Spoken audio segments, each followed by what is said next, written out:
Mari kita tunduk kepala, kita berdoa. Bapa di dalam surga, terima kasih Tuhan untuk hari ini kami akan merenungkan firman Tuhan. Kiranya Tuhan pimpin acara kami dari awal hingga akhir sesuai dengan kehendak Tuhan. Biarlah firman Tuhan itu mengurapi setiap kami, firman Tuhan itu mengubah setiap hidup kami. Di dalam nama Tuhan Yesus kami sudah berdoa dan mengucap syukur. Haleluya, amin. Shalom Bapak Ibu yang dikasihi Tuhan. Hari ini kita akan belajar firman Tuhan dengan tema yaitu awas jebakan iblis. Iblis memang sudah dikalahkan kuasanya, tapi bukan berarti iblis itu tidak bekerja lagi. Dia menunggu waktu yang baik, dia selalu mencari cara bagaimana untuk menjatuhkan kita. Oleh karena itu, kita harus tetap waspada. Mari kita lihat firman Tuhan di dalam Lukas 4 ayat yang ke-13, dikatakan, sesudah iblis mengakhiri semua pencobaan itu, ia mundur daripadanya dan menunggu waktu yang baik.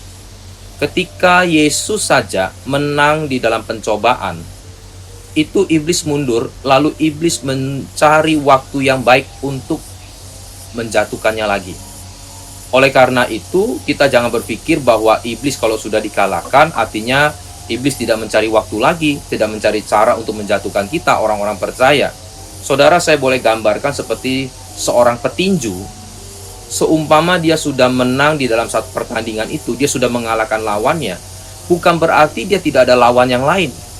Bahkan yang lawan lain itu akan mempelajari tekniknya, caranya, dia akan nonton lagi bagaimana orang ini menang, lalu dia akan mencari titik lemahnya, kelemahannya di mana, sehingga satu ketika dia akan menjatuhkan kita. Sama halnya iblis pun seperti itu. Dia akan mencari cara bagaimana dia menjatuhkan kita kelak. Oleh karena itu, jangan buka celah. Jangan buka celah. Iblis itu akan masuk di tengah-tengah celah itu. Celah itu apa? Celah itu seperti kalau kita misalkan berdusta. Waktu kita sudah mulai berbohong, berdusta, yang kecil saja, kita akan mulai berdusta dengan hal-hal selanjutnya, dan makin hari terus kita digulung dengan dusta itu. Lalu bicara juga kesombongan, itu kita juga buka celah. Kesombongan itu artinya kita sudah tidak mau dinasehati, kita sudah tidak mau ditegur, bahkan cenderung kita mengandalkan diri kita sendiri. Itu adalah celah kesombongan. Dan juga bicara iri hati, itu pun celah. Dimana kalau kita sudah mulai iri kepada orang sekitar kita, disitulah celah masuk.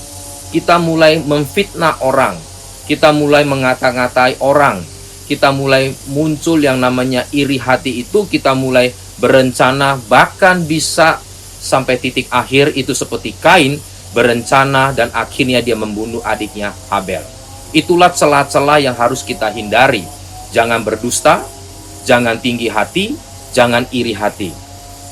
Hal yang kedua, bagaimana cara iblis itu menjebak kita? Di dalam 1 Petrus 5 ayat yang ke-8 dikatakan, sadarlah dan berjaga-jagalah, lawanmu si iblis berjalan keliling sama seperti, ya, dia bukan singa, tapi di sini dikatakan sama seperti singa yang mengaum-ngaum dan mencari orang yang dapat ditelannya. Iblis juga pernah dikatakan seperti ular. Iblis bukan ular, ya. Itu hanya gambaran. Singa juga bukan iblis, itu juga gambaran. Artinya apa? Iblis bisa menyamar. Yang kedua adalah iblis itu bisa menyamar, sehingga kita harus waspada. Dikatakan iblis itu bisa menyamar sebagai malaikat terang, sehingga dia memutarbalikkan firman, seperti waktu dia mencobai Tuhan Yesus. Hari ini jangan pakai firman di dalam pikiran kita, di dalam hati kita, membenarkan apa yang salah. Itu iblis sedang bekerja. Saya ada satu cerita, ya, ini cerita waktu dulu, ya, sudah lama sekali, di mana seekor raja wali, dia melihat ikan dan dia ingin makan ikan itu. Di ketinggian pohon dia melihat. Setelah itu dia mengamati di atas awan, dia putar-putar, dia terbang, dia belum langsung ambil. Dia turun dulu ke batu yang lain, diawasi, tidak ada yang mengawasi dia, lalu dia makan ikan itu. Di hari yang kedua dan ketiga juga sama, tetapi sekarang durasinya lebih pendek. Dia tidak berputar-putar lagi yang lama, dia langsung ke arah ikan itu dan dia makan. Berhari-hari dia makan ikan. Di hari yang kelima atau keenam, dia lihat hari itu kenapa ada beda, ada tiang. Lalu dia berputar-putar lagi, dia mulai melihat lagi, oh tidak ada apa-apa. Dia mulai makan lagi. Lalu setelah hari ke-10, dia mulai langsung datang ke ikan itu, dia langsung makan, dia tidak mengamati sampingnya lagi, dia berpikir ini sudah aman. Dan rupanya tiang 2 itu adalah manusia sedang pegang, dengan dia menyamar seperti pohon, lalu dia tutup dengan jaringnya, dia menangkap Raja Wali itu. Itulah jebakan iblis pun digambarkan seperti itu.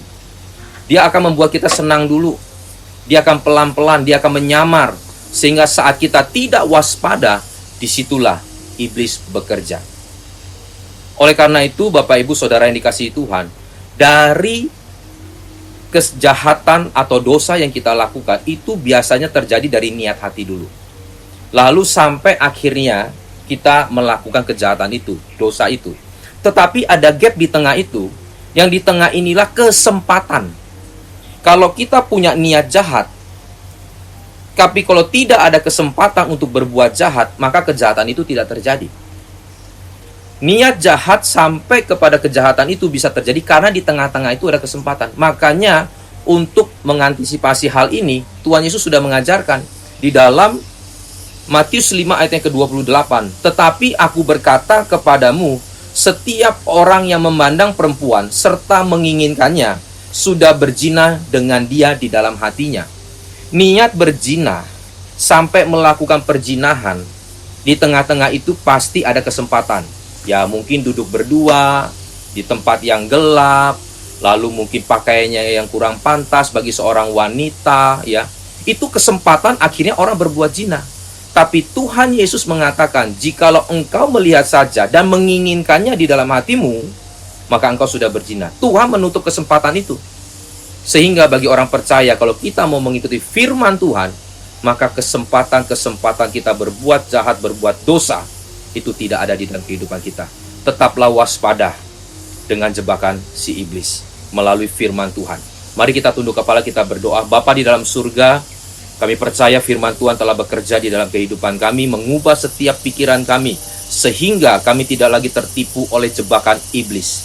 Dan hari ini kalau kami datang dengan pergumulan, letakkan tanganmu di dada, mungkin pergumulan di dalam ekonomi, perjodohan, rumah tangga, apapun itu Tuhan. Kami percaya Tuhan sanggup menolong kami. Dan jikalau saudara datang dengan sakit penyakit, tumpangkan tanganmu di bagian yang sakit. Percayalah bahwa Tuhan akan menolong dan Tuhan akan memberikan kekuatan. Terima kasih Bapa. Di dalam nama Tuhan Yesus, kami sudah berdoa dan mengucap syukur. Haleluya. Amin. Jikalau Bapak Ibu masih memerlukan doa, konseling, dan pelayanan, saudara bisa menghubungi nomor WhatsApp yang tertera di layar. Tuhan Yesus memberkati.